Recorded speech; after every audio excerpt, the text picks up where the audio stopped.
Good day to you, and welcome to Intuitive Clarifications with Natasha. I am here to help you with your life's walk and remembering that your truth is yours. I am an intuitive medium. I am a energy seer, past life seer. I know a lot of things about life, and so with that I really try to help you go through your ups and downs in life. So if you're having troubles with life, I love to bring in the spiritual awareness of life and bring it down into how can you negotiate it in your 3D world of being human. So going here is that this is Regan's third weekend or third week here, and he will be here soon. He's having problems with technology, as a lot of people are, because we've had solar flares, we've had a lot of different things happening, and oh my gosh, Mercury is not in retrograde, but it sure feels like it. So he will be here soon to talk about I was really called to because of things that have been happening in my life that, it was just called to, kind of do this dance of, the you word. You are doing this, you're doing that. Hi, Veronica. Thank you for being here. I love you support me so well, and you're just a good friend, and I appreciate you. Appreciate you. There's the you word. But, that's the thing is that the you word can be used just as much as positive, just as much as negative. And we throw that, almost every sentence that we say can have the you word in it, right? So going into this, it's not that I want to criticize anybody on using the you word. But the thing is, though, many a times when we are receiving somebody saying, "You're amazing," or like lately, people have just been needing to hear, "Be the miracle that you are meant to be," and or those kinds of things. And when we're walking forward and when we're doing things, and I'm gonna check to see if Regan text me again. No, he didn't. That, what can we do with our story of the you? And I know that there's many of us who are in relationships with bosses, relationships with other people, and the fingers saying, "Well, you didn't do this, and you didn't do that, and why aren't you doing it this way, and why aren't you doing it that way?" And what can we do about the you? When the finger. That's why the meme that I got for the show was about you know, pointing the finger at you. And, going into this that, we're all in this story of how can we and where are we at and what are we doing, that how can we negotiate when the finger is being pointed at us and it's about you've done this and you've done that, as I'm pointing my fingers around for those that are going to be listening later on podcast. You, you know, and I don't necessarily want to put the finger at you, you here, because you are a blessing, and that's the thing when we're throwing the you word around a lot, that a lot of us can get triggered into old stories, especially, to receive. It's not always easy to receive blessings from other people. And going into this, that, how can we receive things when we're not used to receiving? And when people say you, oh, it's really pointed at us. Oh yeah, can I receive that? Not always. But then when we are told you didn't do this right, wow, doesn't that really hit us in a very amazing place? That, it's not an amazing in a good way, because it's really, it's like when somebody says you didn't do dot dot dot. Hi, Regan. You didn't do dot dot dot very well. That it really can trigger us into some childhood traumas, and it can really hit us into some traumahood or some big triggers of things. And I was on uh, uh, um, uh, vestiges of After Dark last night and on YouTube, and I was talking about triggers, so that's another good show to watch if you're interested in that. But it's that, how do we go forward into this? And I'm gonna bring. This is a good segue to bring Regan in, because I think he's got always some good messages about who, what, where, when, that we are, and all that kind of stuff. And I'm so grateful for you, Regan, that you're here. Hello. Hang on a second. There we go. Oh man, I don't know if it's this what's going on, but the internet is like it took about 7 minutes to load everything. Kind of like old dial-up, It was really slow. But now it's pretty good. So Yeah, good. we've been having solar flares. We've been having a lot of different things. I think that AI is really starting to really get another push into things, because even on Vestiges last night, they were talking about how they're typing in something, and then as soon as they start typing in something else, then it changes up above. And I think AI is coming up behind us and really starting to I don't want to say sabotage, but fix. They think they need to fix what we're saying, and it's like, hey, I already know what I want to say, so don't worry about what I'm saying. Because Yeah. and so it's one of those things that when we're going through and negotiating life, that it's like it's even technology is starting to say something like, you're not doing it right, so do you want me to fix it for you? Yeah. It's like there's a lot of things out there that are pointing fingers at us, that it's like it's hard not to feel like we're all getting the rug pulled out from under us all the time. We complain about technology, but look, here we are talking to each other. You're states away, 800 miles away, and here we are face to face talking. And like some people, they're waiting for their plane flight, and they get delayed for 5 hours, and it takes them 8 or 9 hours to get from New York to LA, and they're just Hmm. bitching and complaining and everything. And they go, hey, you know how long it used to take on a wagon train, to get out here. Exactly, Whole exactly. matter And of that's perspective. that's the thing, is that there's so many perspectives out there right now.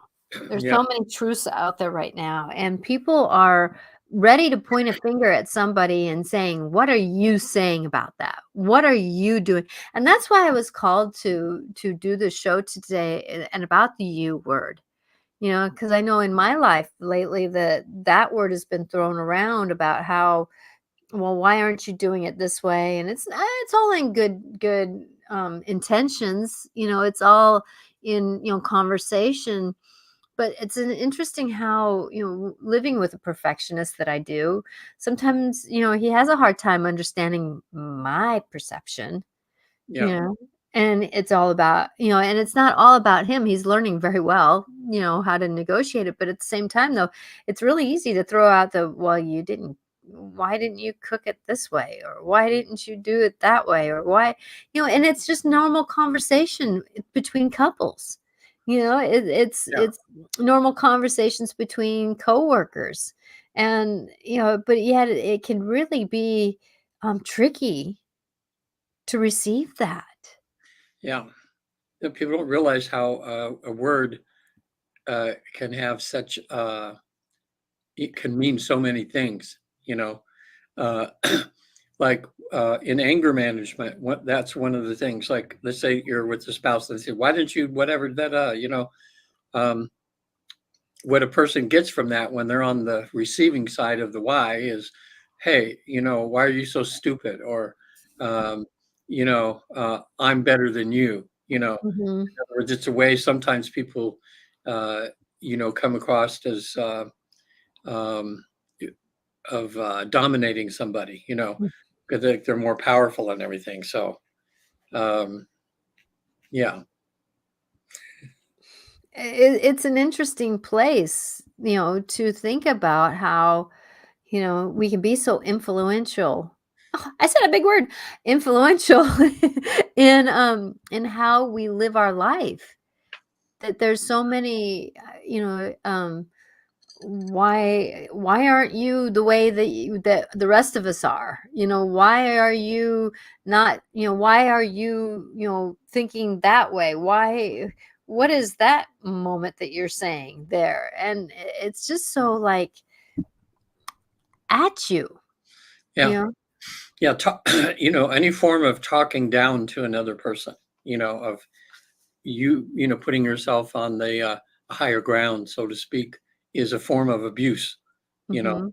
Hmm. Um, and it happens so many ways. A lot of times it's, um, I don't know, we'll do it either verbally or passive aggressively or something, Hmm. and it makes the other person feel really bad. And if you're in a relationship and you do that often enough, you know, like, I know a person who's a good friend of mine in a relationship, and her significant other is always saying, "Why are you so naive?" "Oh, you're so naive all the time," and she says that just really hurts her feelings. She says, "Yes, I am naive in some things," but for someone just to talk to me that way, really, really makes her feel bad, about herself and the relationship. So, Well, uh, and that's what Veronica just put in here. How about when your partner says you have no common sense? yeah, same thing. Wow, I mean, it's like, whose common sense is not common sense? I mean, it's common sense for us. It's not necessarily, there's, I say that, some of the kids nowadays don't have a whole lot of street smarts, Yeah, you know, where my generation, we rode down the bike, we rode bikes all the time. We walked streets all the time. And so we had street smarts, but common sense, that's a perspective of right and wrong. yeah, When you look at that base comment, do you have no common sense? You don't know from right and wrong? yeah, That's stupid. That is that's a very judgmental statement that you have, that we're not smart. I mean, we're not smart in the way you are. yeah.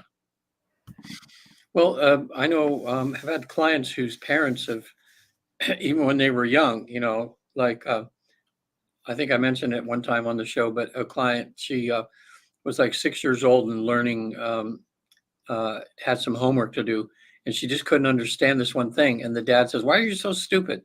Why are you so stupid?" And so at 5 or 6 years old, because they don't have any filter for, Mhm.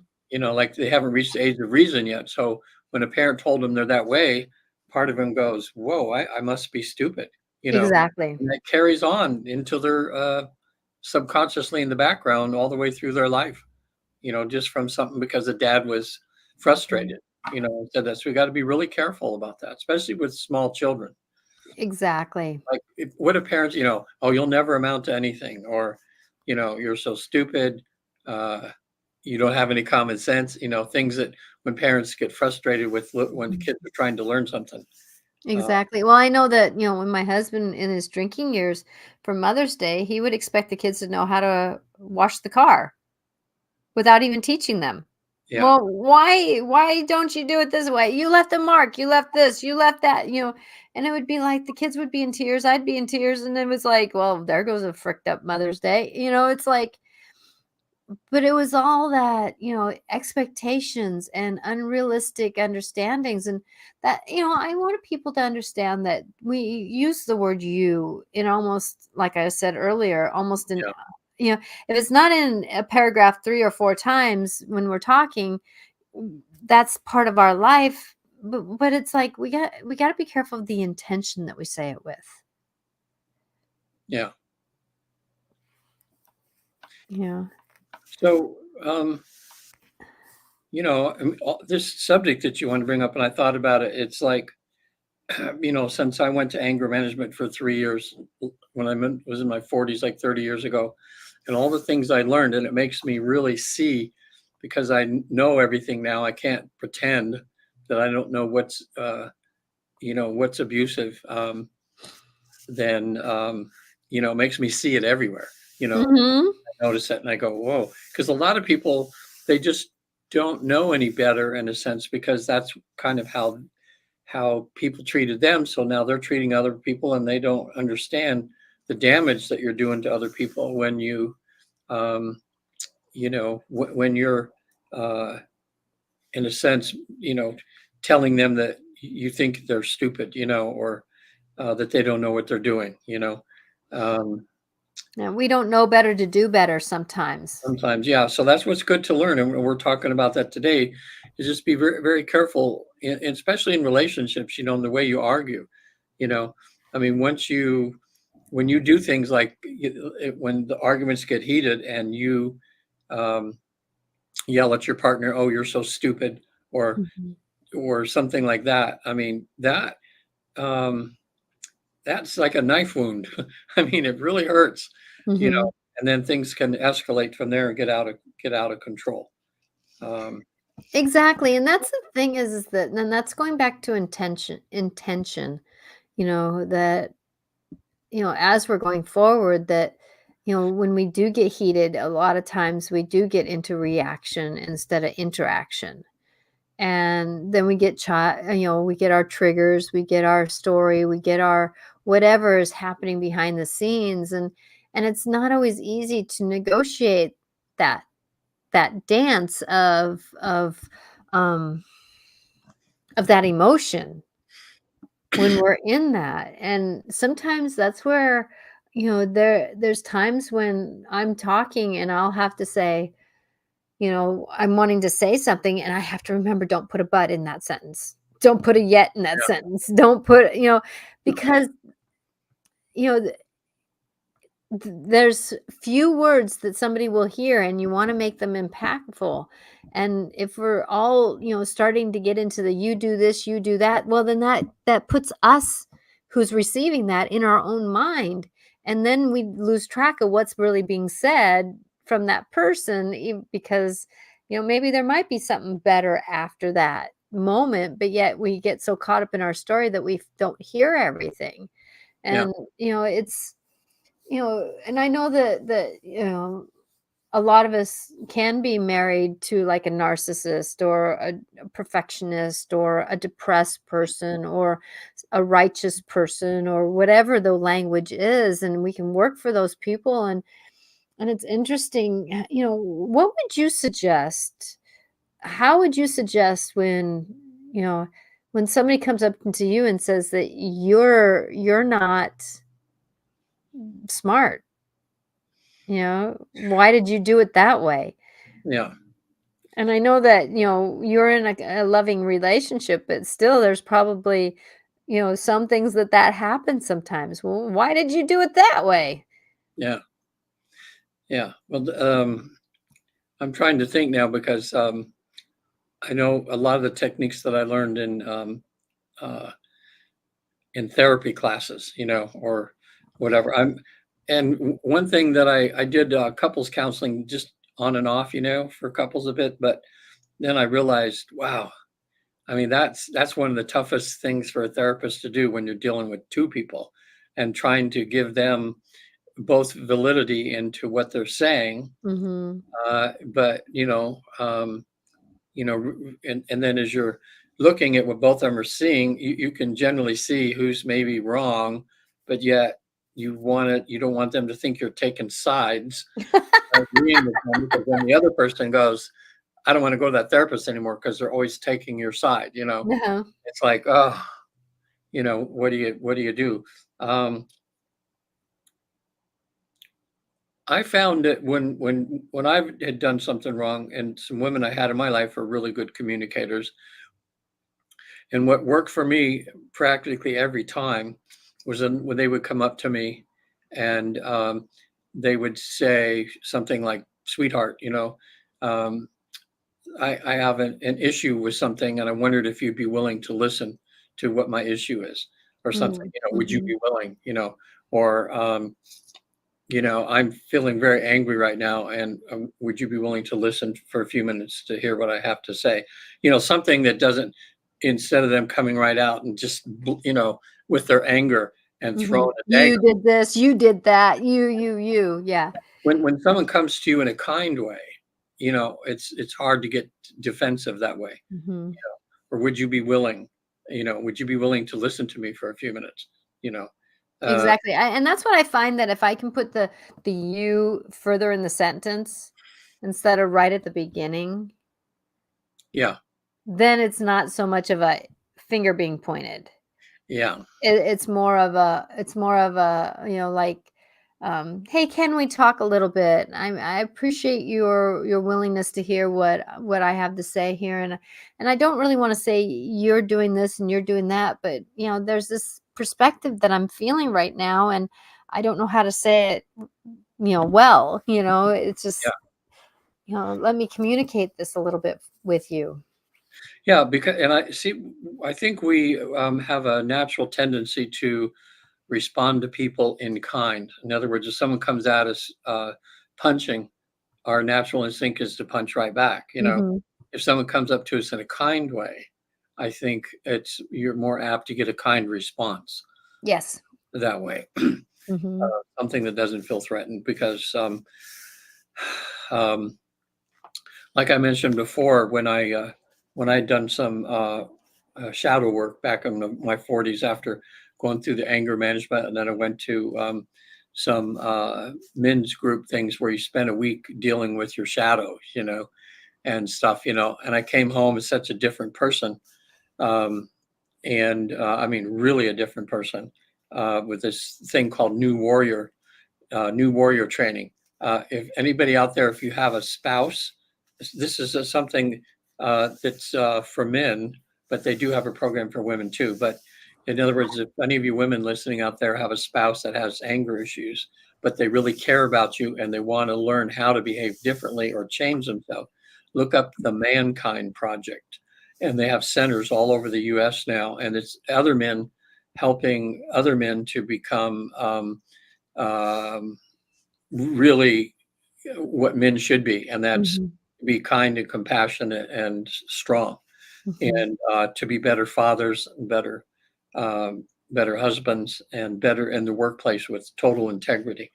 And they have these ways that are magical that can uh, really get deep into what a man's issues are, and have him kind of vomit those out and begin to see things differently. Um, Mhm. it's really great, but it changed me so much going to that New Warrior weekend that I went to, that about a month later, when I walked in the door and my wife came up to me and held my hand for a second, she says, um, "The girls and I have some issues with you. Would you be willing to talk about it?" And I'm going like, whoa, because I'd been a perfect angel, I thought, for 6 weeks, and loving the new me, who was Mhm. acting like a man should be, at least when I thought. So she takes me by the hand, takes me up, and just laid me down in the bed next to me, which was a real nice thing to do. And she says, "When you talk to the girls now," because I had 4 daughters, she says, "When you're talking to the girls now, they're complaining and they're scared of you because you're actually looking them in the eye. You're you're being too sugary, you know." Mhm. Whew, what a relief that was, because I went, "Oh my gosh," But what that meant for me was, it was showing me that I wasn't backsliding and going back to the old me, of being Mhm. an angry man. And but about also too, it gave me the insight into how, when we really do change, sometimes our spouses, our kids, and everything, they're used to you being a certain way. And sometimes when we change, it takes them a while to get used to that. You Mhm. that's why I think sometimes when relationships, people that have been in abusive relationships, especially like the women that have had abusive fathers, and that they find an abusive partner to be with because that's what they're comfortable with, which is weird, but the subconscious likes what it's used to, Mhm. and I remember uh, dating after I'd made all these changes, and my wife and I, it was just right for us to dissolve our relationship about 10 years after that, and it ended up being a good thing. Just the universe needed us both in different places. But when I started dating again, there was a few women I dated for a few months, and they called up my ex, and they would say, "Is he always this nice?" You know, and my wife would have a concept, "Yes, he is," blah blah blah. Because Uh-huh. experience the change and everything. But sometimes, when women have been in abusive things, or they're used to men being controlling and all that, and then and it scares some women. I remember dating a few women, and I was just being me, but I think I was being pretty nice, thoughtful, considerate, and that kind of thing, and it scared them away, because Mhm. they didn't know how to deal with that, you know. Mhm. So, but that made me feel pretty good. I've only had, I think in 30 years now, I've had 3 times when I just lost it. And that's when I was having enough physical confrontations with somebody who was attacking me, Mm. So, but I still had to reach down and do something aggressive back, And I remember the one time when that happened, boy, I cried for hours, because that feeling of aggressiveness that I had balanced, and then here I was with someone attacking me. But even though I had a rightful way to defend myself, um, just feeling that anger back at this person that was trying to hurt me, that felt horrible, that I could even feel that way. So that made me feel good about myself. But, that kept me from being injured one time, when I had to kind of just let the warrior in myself come out. And Mhm. that's what we find out, and I saw with these men from the Mankind Project, is these guys that would laugh, they would cry, but boy, if they needed to bring out the sword, they could bring out the sword in a Mhm. good way. So, because sometimes people think that it makes you a weak person, because you don't get angry, you know. But let me qualify that. Yeah, you do get angry a lot of times, but you learn how to deal with it instead of harming or hurting other people. And You and and making people, yeah, and making people responsible for you. And that's the thing is that a lot of us, when we're in that emotions and stuff, that we look outside of us more than we look inside of ourselves. Well, yeah, I need to work on that. Well, yeah, I need to do this. And that's the thing is that, um because of, my husband being the way he's been all these years, many times he's been my greatest naysayer, you know, and that naysaying has helped me stay on my path that I'm meant to stay on, because it's like, why are you not doing this instead of that? If you go do this instead of that, and this was many couple years ago, and it was like, well, because I know that I'm meant to do this. And that's the thing is that I want people to, if they can, when somebody's pointing the finger at you, that, and saying you really have to find some way of having that language inside yourself. I'm done with this story. I'm done with this story. That is their story. That is their story. I'm free from being the person that they say I am. That there is this language that we can have inside of ourselves, so that we don't take on that demeanor. It's like, I know that I'm not that person that people have said I was before. Growing up, you're so stupid. How can you not spell? How come you can't read? You're in high school. Why aren't you able to read? How come you're not able to do what we do? Yeah. I don't know what this is called, but it's funny because we all think that just because we're a certain age that we have particular skills, that you think everybody should have particular skills. Mhm. But there's a good friend of mine, and she has a name for it. Um, but in other words, even though she's been in an area for 20 years, when she has to go to some place that's like 10 miles away, Mhm. she has to get a map or Google it to get there, even though she's done the route dozens and dozens and dozens of times. And if she doesn't have a step-by-step thing of how to get to somewhere, her memory doesn't, she's not able to go by memory. So a lot of people laugh at her that way. Says, well, it's just right over there. You've been there 100 times, but she still needs to map it out in her mind, or Mhm. otherwise she can't get there.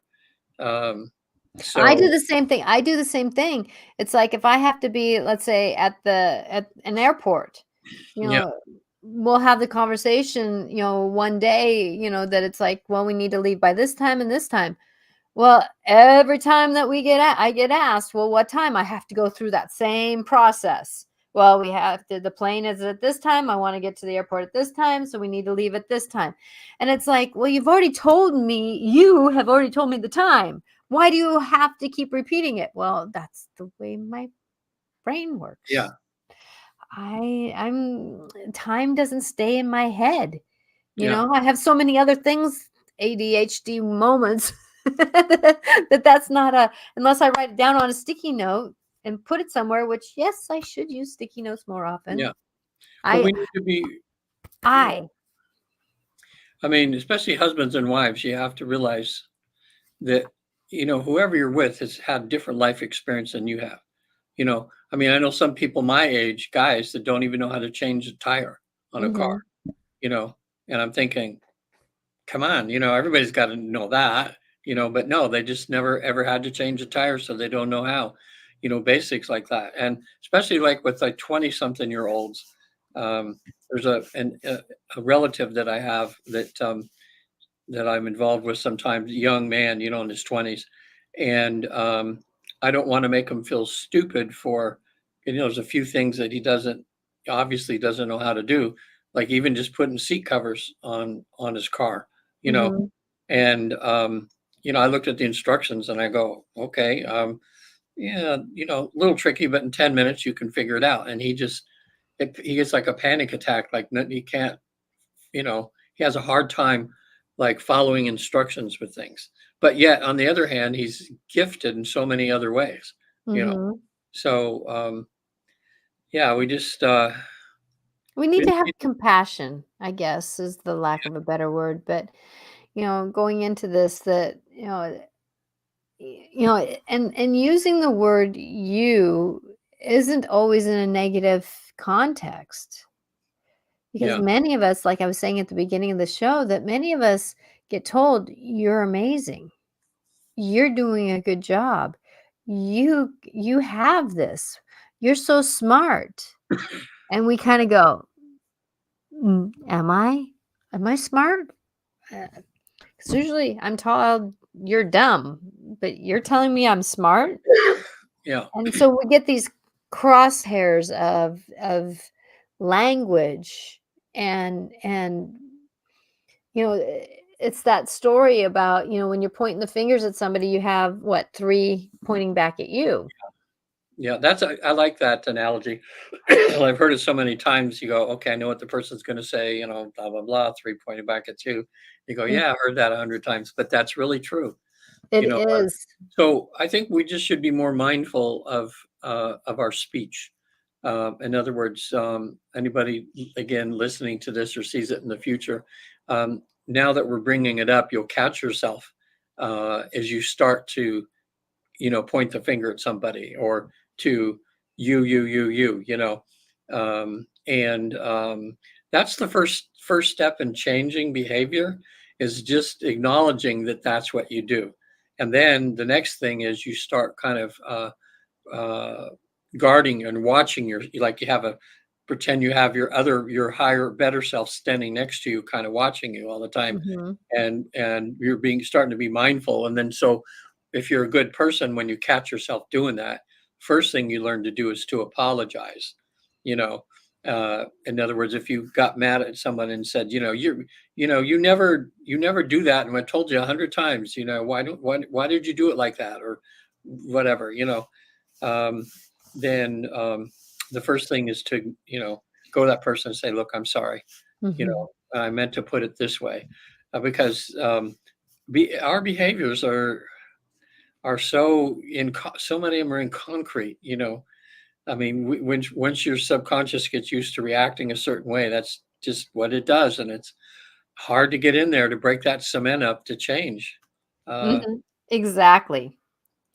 Exactly. It's amazing the way that we negotiate our world, and you know it has to come back to here. But a lot of us aren't married to people who you're lucky. You have your spouse is one that she's just as retrospect or introspective as you are. Yeah. And so that's a benefit, that the language that can come across when you have somebody who's doing this with you. It's funny, we were talking the other day, and they're talking about all this stuff, how people have these big fights and it makes their marriages stronger or something.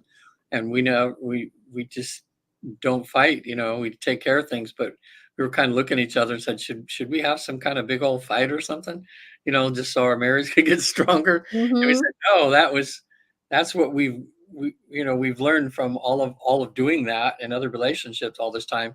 And the idea is to not do that till the day you die. Is to finally learn how to communicate so that you can take care of issues in a loving, kind way.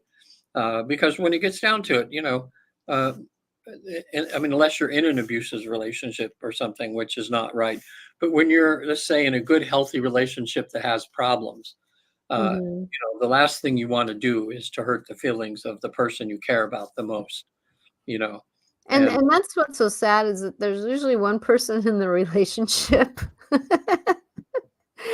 that is very careful. So, there's a couple people watching. How do you feel when the word is used towards you? The "you" word is used towards you.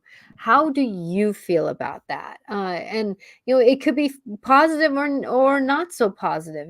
How do you feel when people are saying, "Well, you're doing an amazing job. You're a miracle. You are kind. You are." All these things, and then there's somebody else who's saying, well, what do you, what do you th- how, you thought of that? How does that help you feel, if somebody wants to make a comment? yeah. Because Uh, go ahead. well, one thing that can help is, we've talked about the book, The Four Agreements, a number of times on the show over Mhm, the years.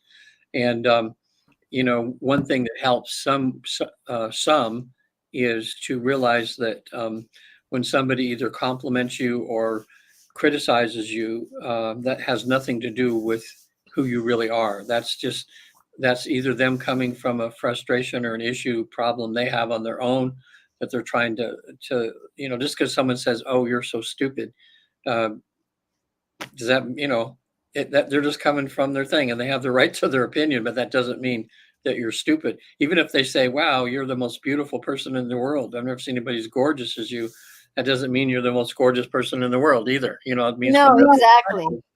I mean, it's nice to take that compliment in, Yeah, but at the same time, though, and you realize that it's that person. Yeah, but it everything in balance. really hurts when someone that you love talks to you in that way, Mhm, because when you realize that's the person that's supposed to be your protector, the person that's supposed to be there for you, have your back, and here mhm. they are running you down, and that that hurts.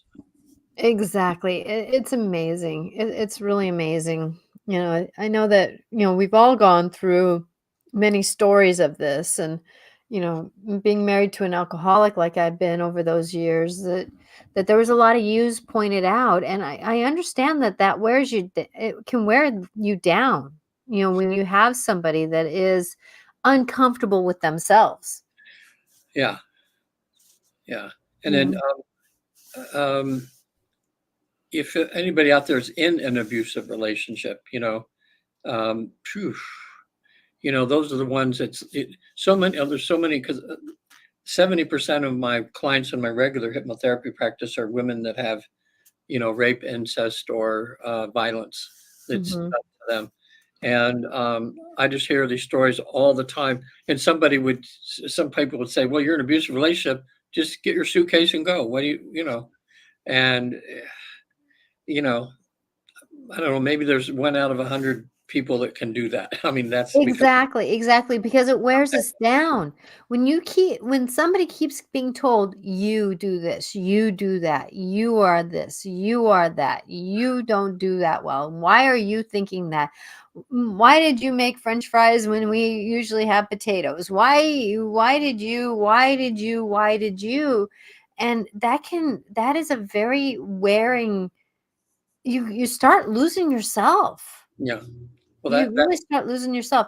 I need to move something. Something's really shining me in the eyes and it's distracting me. So I'm going to move that. So I'm just going to go around the corner, but you guys can hear me still. It's one of those things walking forward in life like that.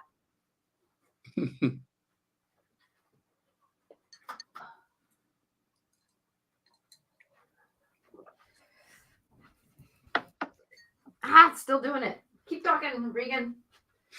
okay. Well, one thing,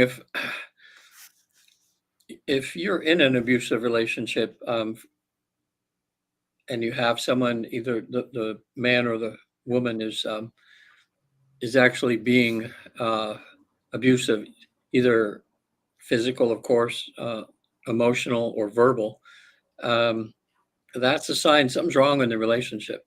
And if it's going to survive, you need to get some counseling. Like so many relationships. Like I say, in my early years, I never would say I was abusive, but I didn't know how to handle extreme emotion, like when I couldn't get my emotions right. And so I would lash out, I would say things, or get in frustration, I would throw and break things. Uh, Mhm. and that was, but I knew I was a good person, but I just didn't know, okay, you have this feeling in you. What do you do with it? You Yeah. know? And a lot And of men are not taught that. yeah, A lot of men aren't taught how, like, I on the show last night, that there was a guy that was saying that no matter where he is, that he wants to fight somebody. If somebody says you did this, he wants to fight them. you yeah, know and he said, my ego is so big, and I'm like going, I honestly, I honor what you're thinking, but my perspective and my intuition is saying that you have about a 12-year-old little boy in you, a younger child in you that's been very hurt. And when you have a younger child that's up here going, I'm going to fight you. I'm going to mhm, fight you. You're mhm, calling me this. I'm going to fight you. But we're in a bigger body, so we can actually say, I'm going to fight you. It's like, yeah, we have these emotions in us that what do we do with them? And a lot of us aren't taught how to do that. And we have these stories that are creating, and this is really the time, this spiritual awakening, this all the way the planets have been set up, and all the things that we've been negotiating with, and all this stuff is really asking us to do a lot of interactive thinking to start ourselves off in a better way. And language is most of it. yeah, Language outward and language inward. Language that we're saying outward to somebody, and that language that we're saying to ourselves. Because a lot of us, when we're told, well, you're stupid, well, then what do we do when we go try to hang a picture and it doesn't do it the first time? Oh, you're so stupid. yeah. Well, it's funny, like with what they call neuro linguistic programming. It's all about how you phrase things and say things to kind of get the answer that you want from the person Mhm. that you're talking to. So if you want to be a good negotiator, um, and so they have this thing, and Patty's so good at it, um, especially in sales, because people have a tendency to want to say no is their first response in their Mhm. head. So if you went up to, you're going into a store and you need some help from a sales clerk, uh, you know, well, that's, they're paid to do it. But let's say you go to ask somebody for something, says, hey, would you help me with this? You know, And so that they don't have that initial hesitation of their, they want to say no, but whatever. You just change it and you say a question that you want to get a no answer, but actually means a yes. So you say to the person, "Would you be opposed to helping me find something?" And they go, "Oh, I'm not opposed to that," which is saying, "I'm helping." It's a mind trick that salespeople use, um, or if you want to get a yes answered, like from your spouse, uh, you try to get a right. So you would say something like, uh, um, it is, you know, sweetheart, in our relationship, you want us to have the best relationship we can have, right? Mhm. Uh-huh. And of course they say, right, okay. So would you be opposed to talking about a few things? Well, no, I'm not opposed. So it's interesting, but um, uh, I'm trying to think of the guy, big tall guy he's got his own island and everything. Uh, Tony, is it Tony Robertson or? oh, you almost said it. Uh, I can picture him in my mind. Oh my gosh. Yeah, he's the big guru, Yeah. that Hmm. seminars and that. Do I want to say Tony Robertson. Tony Robertson. Robinson? Yeah, Yeah. yeah, Tony Robinson. Watch some of his videos, uh, and he has people like in a big audience, and he'll get people. He'll ask for someone who's got a problem that they feel comfortable enough talking about in front of hundreds of people, and there's always a few people there that will talk about some serious issue that they have. And in the speech that he uses back to them, he very gently uses neuro-linguistic programming to have them uh, vision something differently than how they're visioning something. And it's just amazed. It's just in the words that he uses and everything. And you can see people that are like this with an issue, and all of a sudden, the way he phrases things makes their mind uh, look at their situation from what he's suggesting from that thing, and they just calm down. You know, Mm-hmm. just because they're so stuck in one way. You know, Mm-hmm. Well, uh, like Kathy says, thank you, Kathy, for this. It's also called manipulation, used by many not so ethical New Agers, bees, true. that, yeah.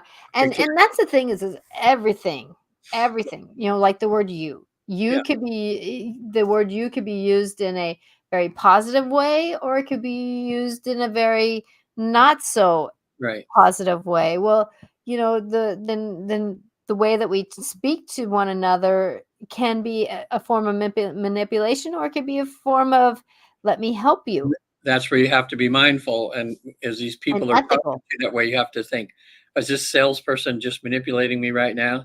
Uh, Hmm. well, like see in sales, that's the thing is they have all these techniques and they could be used in unscrupulous ways. Or let's say if you have a product that you really love and you really feel that the person you're talking to would really benefit by it, that this is a good thing for them. And you're not just thinking, I don't give a hoot about this person. I just want to make a commission on them. That's a whole different thing. So you could be both uh, salespeople could be using the same language, but one of them's doing it with good intentions and good integrity, and the other person's just trying to con you or trying to talk you out of your money. So yeah, uh, again, just like AI, we keep coming up over and over again. Um, it can be used for good, it can be used for bad. Did I Yeah, mention? and she was specifically referring to NLP, from personal experience. Just be aware, and awake. And that's the thing is that we hang on what other people are saying so much, and that's one thing that I always like to say: your truth is your truth. Yeah, I'm bringing in a perspective, I'm bringing in an intuition, I'm bringing in insights that, if they're meant for you to take them on. If they're not, then just let them be, because we do have to be aware of what we're hearing. We have to discern out what isn't. If somebody else's truth is out there, well, you didn't do this right. yeah, Well, who's right? yeah. Who's right? I mean, if I want to get to, let's say, the grocery store on the corner, there's like 15 different ways probably to get there.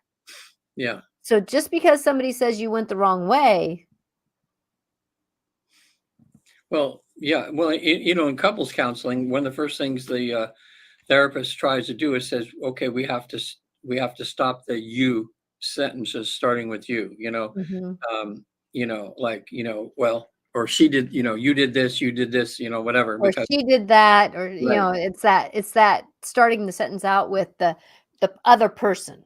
Yeah, you could say to them, when you reacted in this particular way, it hurt my feelings, or my Mhm. feelings were hurt, or say my feelings were hurt, when your actions were a certain way. But you don't ever start off with, just, jabbing them. It's like, you just saying right off the bat, you like this. It's like having a dagger and just throwing it, Mhm. Exactly. like, I ow. I experience this when this is said. When what?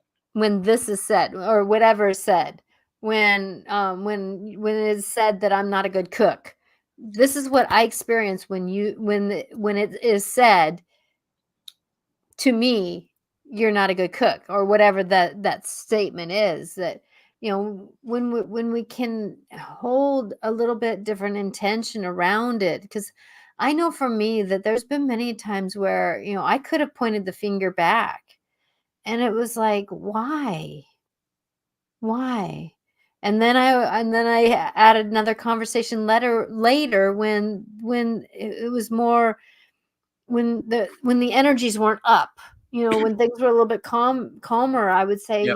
"Hey babe, yesterday," or, "Hey, my coworker, hey, yesterday," or, earlier today when this was said, it was, there's this dance that we can do with a little bit different intention, because if we want to have a conversation, and we're not always with coworkers that have the better intentions, we're not, or awake, or whatever the language is, or we're not always with coupleship that can do this, or children who know better to do better, or parents who know to do better, that, we have to kind of watch our own intention. And there's many times when there's been a conversation that I've been in, and there's been a bunch of yous being thrown around, and I have to put a bundle of love around this conversation, or I say, that, "Hey, can we have this conversation later?" Yeah. I've done that a couple of times. This conversation's not going the way that I would hope for, and, can we, do this later? And, um, it's one of those things. So Kathy, I'm just loving your comments here. Um, and so she says, and yet, taking responsibility for the I, with those including the bypass. Okay. I'm gonna let you read this, Regan. Right. And yet, taking responsibility for the I, with those inclined to bypass culpability, can increase their blame of me. Bundle that love. Okay. Wait a minute. I know, I love the way she said this, but Okay. but she's And she's wait, it's reading. Okay. And yet, taking responsibility for the I, Mhm. taking responsibility, I, with those inclined to bypass culpability. Oh, okay. So, you're accepting culpability Mhm. and increase their blame of me. Mhm. I don't know if I know what she means by that. Is that like, you're like, So if we don't take on, if taking on the responsibility of I'm saying this to you, then then it's that, and I think she's talking about that bundle of love type of thing, that we have to be careful of, the it's not the blaming of myself for what we're doing. It's like, um how do I say this?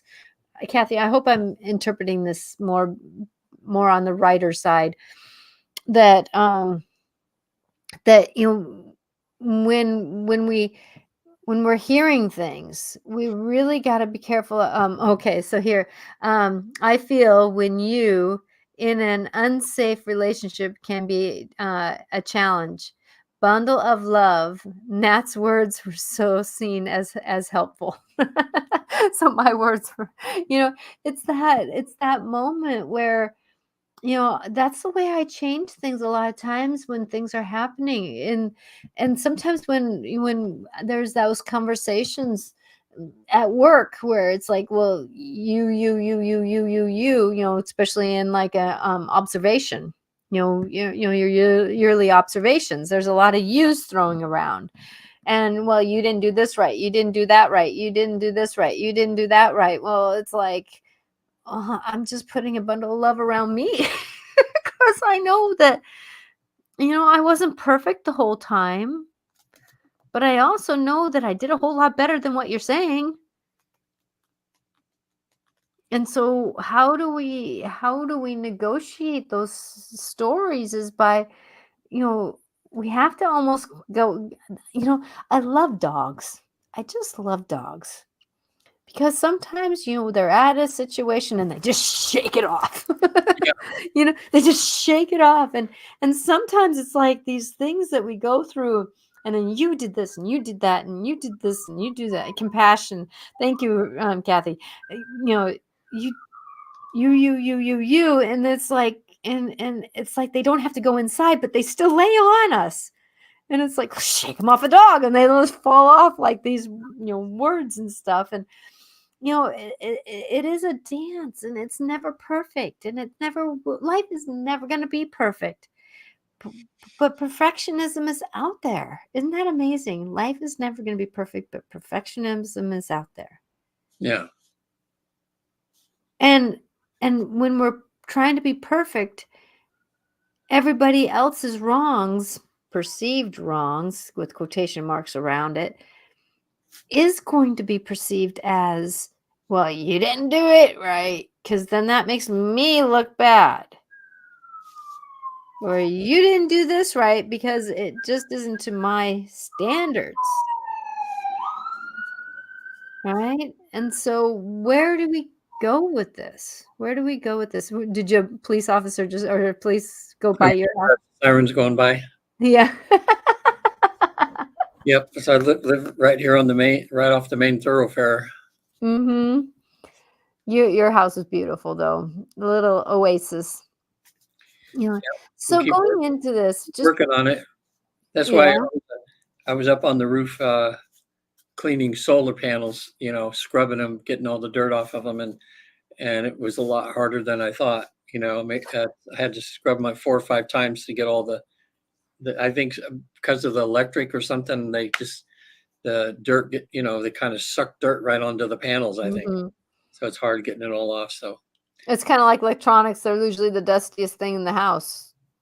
yeah, Because of the magneticness.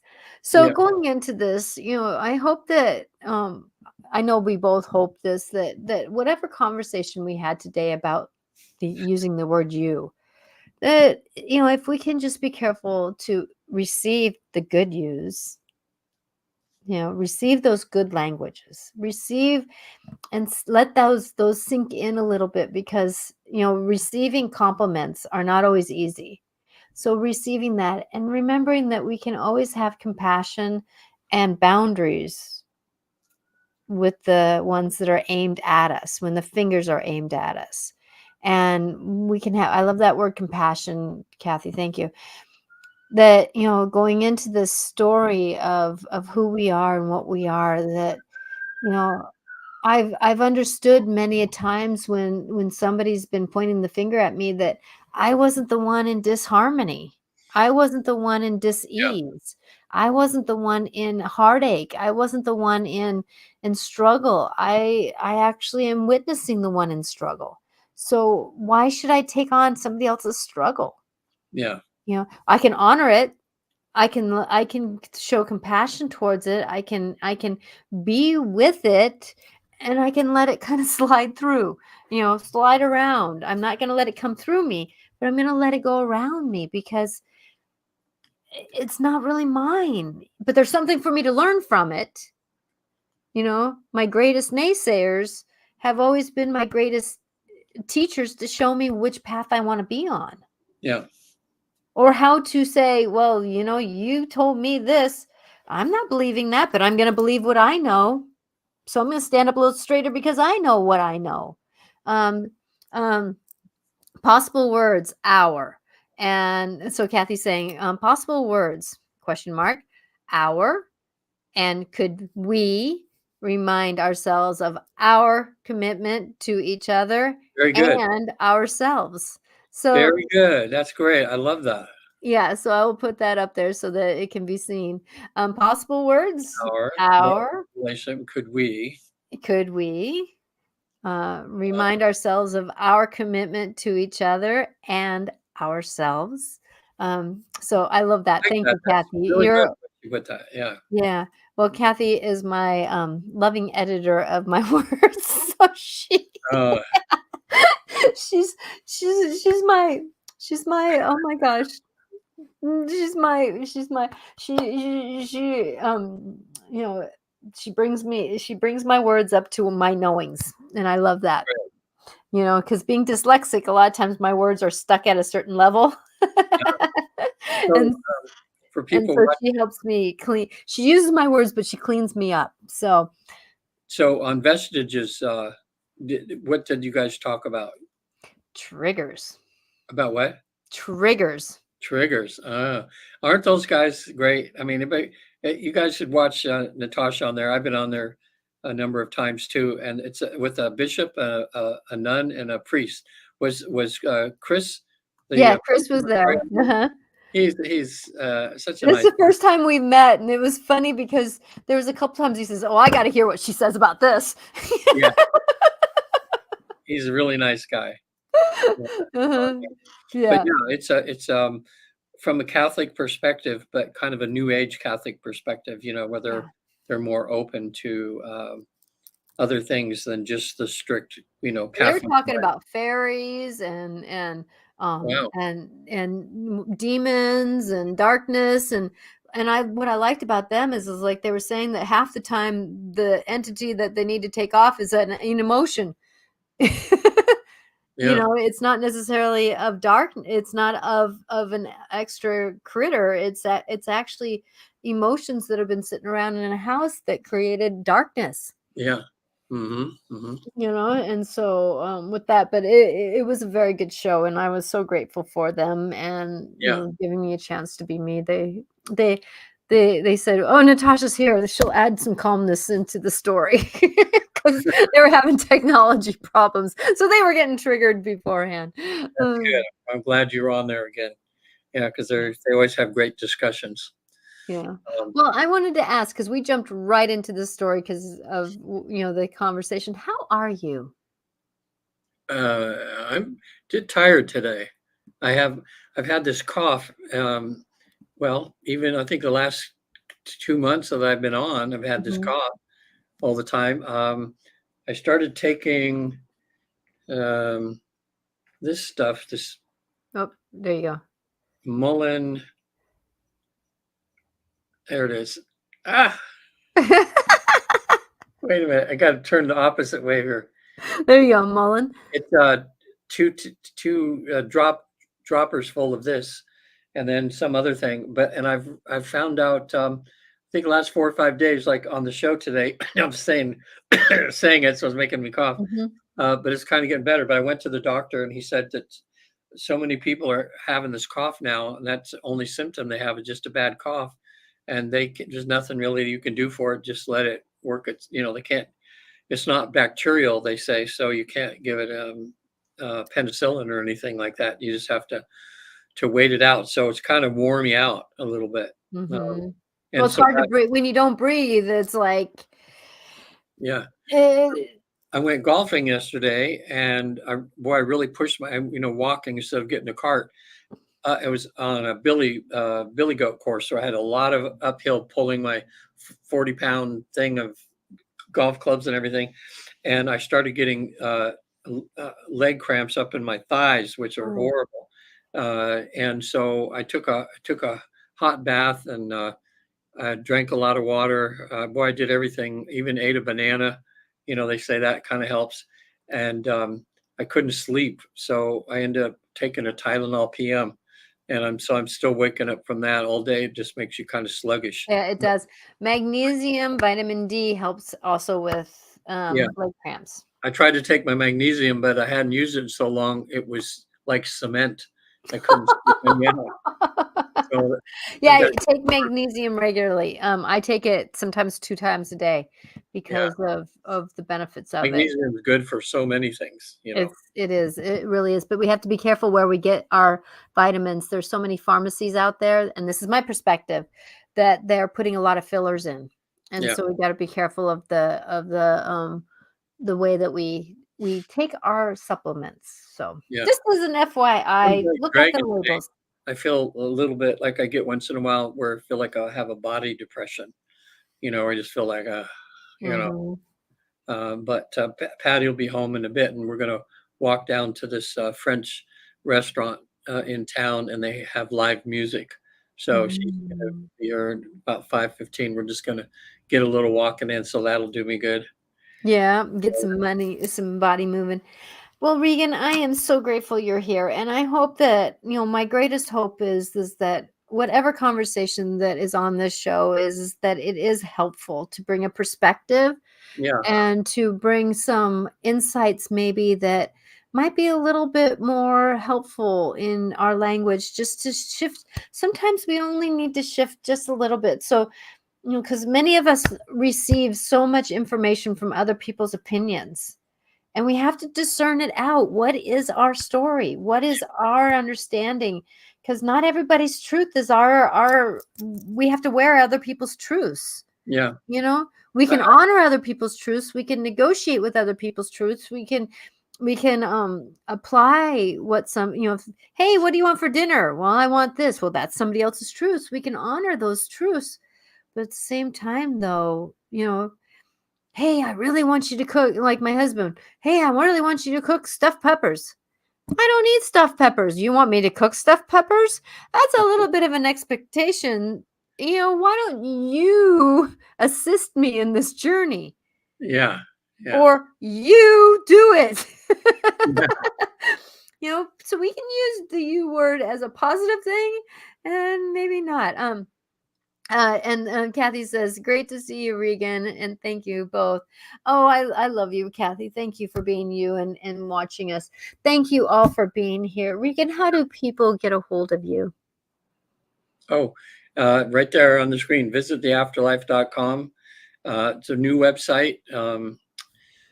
It And looks nice. You yeah, you signed it up nicely. Good yeah, job. it looks a lot better. I was led to do that, and I got a really good deal on it because a friend of mine knows someone that does these sites. So it was a lot Mhm. better than I did when I did it myself. So uh, Mhm. it's good. So to get a hold of me there's lots of videos. The name of my website says it all right there. Visit the I work at the afterlife. Newton Institute, and we have a process where people go into a deep state of trance, which most people can reach about 80% the first time, and you get to go to the afterlife and back, like having a near-death experience without the death part. So Mhm. you can get questions answered about anything that you want by a counsel over there, and just kind of get a like how you doing, how you doing from the council over there, tell you how you're doing, find out what your mission is. You can talk to people that have passed on over there, and it's the probably one of the most remarkable things that people can do for themselves nowadays is to find out why they were born, what their mission is, and uh, Mhm. and to get proof that what you're doing and what I'm doing is actually real. We're just two workers down here trying to guide people in a way to get to that point. Um, so I know Regan and I are both here to help you find your truth, and a more happier, enlightened truth that can support you in your life's journey. yeah, So thank you, Regan, for being here, and we will see you in June. yeah. I'm trying to think what we're going to be. Oh, I think in the third week in June I will be down in Monterey. No, in Los Angeles. When I did a soul search convention down there, and I had about 15 people that wanted more information on having a life between life session, Mhm. setting up sessions to go down there. And Patty's going to something at Lake Arrowhead, which is down there, which I'll stay with her for 3 days. She's with anybody look him up. His name is Matthew Ferry, Ferry, and she pays I think around $3,000 a year. But she goes to it's a group of professional people that want to approach their businesses they're in with total integrity and spiritually, and he coaches people on how to manifest, in the right way. You Mhm. know, so in other words, it's pretty neat because you always think of business as always being someone wants to screw you over, and this is like saying, look, you want to have total integrity and be as Oh, yeah. spiritual as you can in whatever you do, in business. And he says that's the people that are the most successful and the most happy at Mhm. their occupations. So yeah, it's really, really, I've been uh, with her on a couple of these, and they're like spiritual retreats for the business person. So I love that. I sounds like love a nice that. I'll have thing. to, yeah. And it's one of those things. So we'll talk about next month, because we can always move the time, move Yeah, the week if you yeah. want to I'll do look it, or and we can see. skip the month, whatever works. Yeah, But when the third one is because it's around. Well, anyway, we'll I have. talk about it later. Yeah, We'll talk okay. We'll about it talk later. later. People don't Yeah. want to. But We're talking shop right now, people. exactly. Anyway, so I'm you have. Natasha Venter, and I'm here to help you. Uh, thank you, Veronica. Great. Thank you for letting us know this was a great show. And I'm always so blessed to be here with you, Regan. I'm Natasha Venter. You can reach me at intuitiveclarifications.com. I have many different types of sessions that can help the journey of life. One is just a 30-minute quick check-in. Another one is an hour that can help you negotiate some of the insights. Another one is longer sessions where it's like past life DNA. I also enjoy doing group mediumships. I also have the multi-bundle sessions, where if we want to do a little, like I had a session the other day, and she was asking all these questions about her insights and how to trust herself, and I'm like going, that's where my multi-bundle session might help, where you can have more than one session and we work together on doing this journey. So I'm here. I would love to guide you through your life's journey and helping you do what you're meant to do, Yeah, because it's time for us to find that we are valuable that's it. ourselves. And yeah, thanks We again are for. our own miracle. I know. I mean, I always am grateful for you in my life also, as you've helped me through some crazy situations. So that's good. Well, thinking of Mother's Day the other day, like my ex of 20 years, my son's mother, died. I guess I don't even, maybe it's been 2 years ago now. Yeah, it's been a couple years. Yeah. And so I was just feeling sad for him on Mother's Day, you Mhm.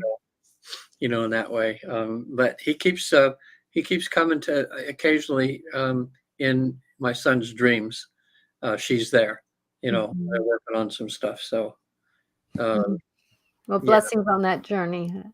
So I will see you next week. Not too sure yet what I'm going to be talking about on next Wednesday at 4 o'clock Pacific time. Always live. Blessings be to you.